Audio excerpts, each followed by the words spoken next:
What should you eat? I don't know. I don't know what you should eat, do I? I can give you some pointers. I can tell you what I do. I can tell you what I recommend my clients do, but you can eat exactly what you bloody want. I lined up 50 YouTube videos to get 50 different answers about what you should eat. I'm gonna tell you what I eat in a day. I'm gonna tell you how I recommend my clients eat. I come at it from a point of view that you, me, the people I train are normal people. They're normal people. They're people who work really hard, want to spend time with their family, can't be asked to prep meals upon meals. They don't want to cut out carbohydrates. They don't want to cut out alcohol. They want to have burgers on occasion. In their cupboards, you might have things like hot chocolate, but also in your cupboard, you might have things like magnesium and vitamin D, and you want to make the most of life in terms of having fun and enjoying yourself, but then at the same time, you don't want to neglect your body, and you want to feel good and you want to look good. In this video, I'm going to show you a day of what I eat, and then I am going to tell you how you can work out what you should eat. It's absolutely chaotic in our house in the morning. Breakfast today, got 4 eggs and then 2 of these, the Posh Dog buns. The reason why I've got this as my carbohydrate is because the big shop hasn't come yet. I'm picking that up at 3 o'clock today, and that's all the carbs that I've got. I was going to have some oats in water, but I thought, actually, I've got these. They fit in with the calories that I want to eat in breakfast, so I'll eat those. Let's do a little bit of a roll call. The reason why it's chaotic in our house in this morning. Let's go for a little roll call. We've got 1. Hello, Blue. We're looking after Blue. Number 2. Hello, Chasey. Not very happy this morning. Any more? Got 1 more. Hello, Lucky. And then 1 more. There are you. Can you see you? There you are, mate. Hello, Crypto. How are you? You okay? Yes. And then Sonny. What are you having for breakfast this morning, Sonny? You might not be able to hear. Rice Krispies. There's no cereal in this house. There might be, actually. I think that's it. I'm sure we're missing 1. Any more dogs? We've got any more dogs, Sonny? I don't think so. But anyway, the eggs are just basically a couple of sprays of fry light in the pan. Maybe more than 2. I don't track this in my calories because it's like 1 calorie a spray, so I don't worry too much about that. But it's like 5, maybe 10. Let's call it 10 cal. 10 sprays in the pan. Stick those in the pan, and I will put those between these, and I will not put any butter in these. If you're logging your food, obviously, which I suggest you should, then make sure that you track butter, if you're going to, or margarine, or whatever you're putting in a roll. And if you don't, then you're going to potentially consume more calories than you think. One little hack is if you're going to have a bagel or bits of bread or hot dog rolls, a couple of sprays of this. It's not the same, but it just gives that little bit of buttery taste. Buttery biscuit base. You've got too many dogs in the house when you actually do forget one. I was like, I'm sure I forgot a dog there. There's another dog. Unless there is another dog, isn't there, Dylan? We've got Dylan here in his office, as we call it. You all right, mate? Well, that'll do. He doesn't like the camera being pointed at him too much. What's going into this murky concoction? This is a good example of when what I eat in a day shouldn't necessarily be the same thing that you eat in a day. However, you can definitely apply the principles. It is 11 o'clock right now. I'm going to train in about 20 minutes. We're just going to drive to the gym. I had my breakfast at 8 o'clock. 3.5 hours are going to have passed from when I finish my breakfast to when I start training. And for me personally, that's too long between eating and training. I don't like training on an empty stomach, and I feel I've got an empty stomach at the moment. I know from previous experience that going into training with an empty stomach, I'm not going to have the energy that I want to get the most out of that training session. I've been working, I had a personal training session at 9 and a personal training session just at 10, which I've just finished. So this is a perfect thing for me to consume a little bit before and during my training session. What is in it? It is 35 grams of Vitago, which is basically a fast releasing, easily absorbable carbohydrate. So it's just a powder. and 25 grams of whey protein, as simple as that. Most people won't be able to stomach whey protein during a training session, but I can. As long as I sip it slowly and don't try and neck it down too fast, it's all right on my stomach. And what this does, it just gives me that bit of energy going into the training session with the carbs, and also as well, and while it isn't necessarily that important, because the overall protein in a day is more important than the time in, but having some protein in and around the training window might enable my recovery to be a little bit better. Might, only a little bit. That whole anabolic window thing is not really a big thing. It's one of those things in the past that it was spouted that you needed protein within a few hours of training, but the latest research is kind of pretty showing that, yes, it might make a little bit of a difference, but it's negligible. So should you have one of these shakes during your training session? Most of my clients, I don't recommend to. The reason being is this. My calorie allowance for the day is somewhere between 2,500 and 3,000 calories, which is a lot of food. So I can afford to consume 200 calories of liquid. This does not fill me up. It just takes the edge off my stomach and gives me some energy. So if you've only got 2,000 calories to consume in a day, having 200 of those of a shake is probably not a good idea, because when we're in a calorie deficit, there will be times when you get hungry, and it is important that we need to manage that hunger.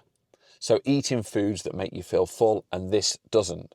So, for example, if you needed something before training, having something like a banana or something like that with carbs might fill you up a little bit more. But if you want to try it out, by all means try it out, but make sure it fits in your calorie allowance. Right, it's time to get to the gym. After my breakfast and my workout snack, I realised that I haven't got the capacity to crank this camera open every single time I eat during the day, because I'm pretty busy. I've only got 10 minutes to do this before I've got to get out of the house and train somebody in the gym. So I'm going to tell you what I ate for the last 2 meals of the day.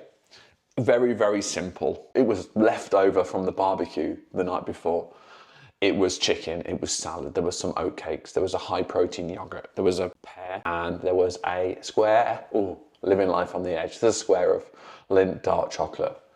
Not because it's got antioxidant properties, it's just because it's nice. That's it, and a cup of coffee, and that's it. I like it. Hit the targets. Don't worry, I'm going to tell you what macros I'm aiming for in a second. Dinner in the evening. I eat with our family. Well, not all of our family, because my oldest, he eats more healthy than I does, and he wants to cook all his own food. He eats chicken and vegetables, and that's kind of pretty much it. But me, Sophie, who's 15, and Sonny generally eat together. My wife, because she's busy with her work, dips in and out. So I try and cook for those two. And maybe my wife as well, she'll eat it a bit later. So we want to eat similar things. They look like normal family meals. Tonight, which is not the night that you just witnessed, we're having burgers. I will make sure those burgers hit my daily calorie target. Sometimes we might have corned beef hash. We might have sausages, and when they have sausages, I will have chicken sausages just to keep the calories down.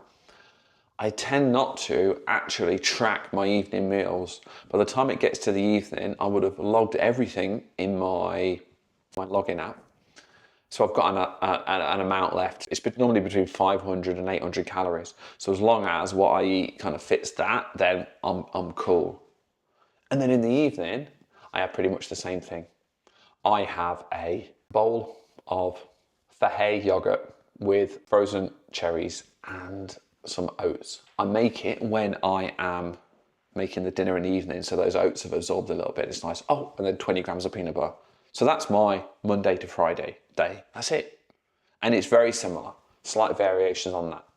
Aiming for, like I said before, 2,800 calories, 180 to 200 grams of protein. I do not care, within reason, how much carbs I have in relation to the fat. I just got to make it up. I like more carbs than I do not. So I like eating carbs. So I'll have oatcakes, I'll have bread. It's all fine. It fits. That's kind of my week 1 meals. That's it. That's it. Right, over to you. How should you eat? Overarching, we've got our calorie target. So if you haven't worked out what your calorie target is, check my previous video to work out how many calories you need. We've got the total number of calories. Then you need to fit your meals into your lifestyle. My preference, I have a breakfast, I have a lunch, I have a dinner, controversial, then I have a snack in the evening. The reason why I have a snack in the evening, because I get bloody hungry in the evening. Simple as that. And then I'll have a shake in and around the workout. And that's it. It fits my lifestyle. If you haven't got time for breakfast, then don't try and force a breakfast in. Just push it back, have it later. You need to make sure that however you structure the day, you can actually do it. Don't decide you're going to prep every single meal, but most of the time you're traveling all over the place, so you haven't got the facility to keep it cold. It does not matter how you structure it, as long as you structure it in a way that fits you. Next thing, the type of foods that you are eating within that structure. At the start of this video, I said you can eat what you want, and you can. But if you eat shit food, you're going to feel shit. If you eat highly processed, high calorific, low volume foods, you're going to get hungry. So it is important that you make up the majority of your foods of minimally processed, relatively higher protein, moderate fat, moderate carbs foods, because they're the things that are going to keep you feeling fuller. And what you choose needs to fit into the time that you've got to eat it and your cooking capabilities and where you are. In 2025, I don't think there's any excuse for not knowing what to eat. The resources that you've got available, if you go to M&S, there's a whole range of takeaway meals which are low in calories, high in protein. You go in Tesco, you've got like a whole array of like turkey minces, turkey breast, turkey they're traveling at the weekend, services, Leon on the services. Every single meal has got the calories on it. AI. In the description, I'm going to give you the link to the GPT that I've created, and it's created for people who are in the similar situation to us, that haven't got time to be making lots of food, but want to make positive changes. If you're out and about, you can just use that GPT to put the postcode in of where you are, and it will give you 5 different options of restaurants which are going to have the lowest calorie meals on. If you are struggling for a snack, ask it, give me 5 ideas for snacks which are high protein, which are 300 calories, and it gives you them. Can you intermittent fast? Yes. Can you go low carbs? Yes, if you want to. Can you go high fat? Yes, if you want to. You can do all these things, but bottom line, it comes down to how much you're eating. Does it fit your lifestyle? Can you sustain it? I cannot sustain intermittent fasting because I like eating. I don't want to sustain it. I don't want to go no carb because I like eating carbs. So for me, calorie target, structure that fits my lifestyle, higher protein, anywhere from 1.6 to 2.2 grams of protein per kilogram of body weight. For most people, that's kind of 140 grams and above per day, spread over. Do you need to get it in and around your training? Maybe, maybe not. Most important thing is that it fits your lifestyle. How do you execute this? This is the number one thing, because you know how many calories, you know what to eat, you know what your lifestyle's like. Planning. You don't need to meal prep. You don't need to have Tupperwares coming out of your ears, but you need to know what you're eating on Thursday when it's Monday. For example, I do our weekly shop on a Sunday. I sit down and ask the kids, what does anybody want for dinner? If they don't give me a response, I decide. So I get them involved in it. I know exactly what my schedule is. And yes, granted, you might not know what your schedule is and it might change, but you've got a good idea, to be honest. You need to plan ahead of time what you are going to eat. You need to do that shop. You need to get it in. Or if you're traveling, you need to know where you're going to eat. Put it in the Fuel GPT and find out the restaurants ahead of time. You need to be organized, because if you wait until you are there and you are hungry, I'm really hungry, and then people have given you chocolate buttons and you want to eat them because you're hungry, you will. But I know that I've got my bit of chocolate in there. I've just had my lunch. The next time I'm going to eat is later on this evening. It's the burgers. So these can stay in the fridge. If they're still there on Saturday, and I always said to the kids, if the food is there during the week, I'm not going to eat it. But if it's there on the weekend, it's going to be gone. So they better eat this before the weekend.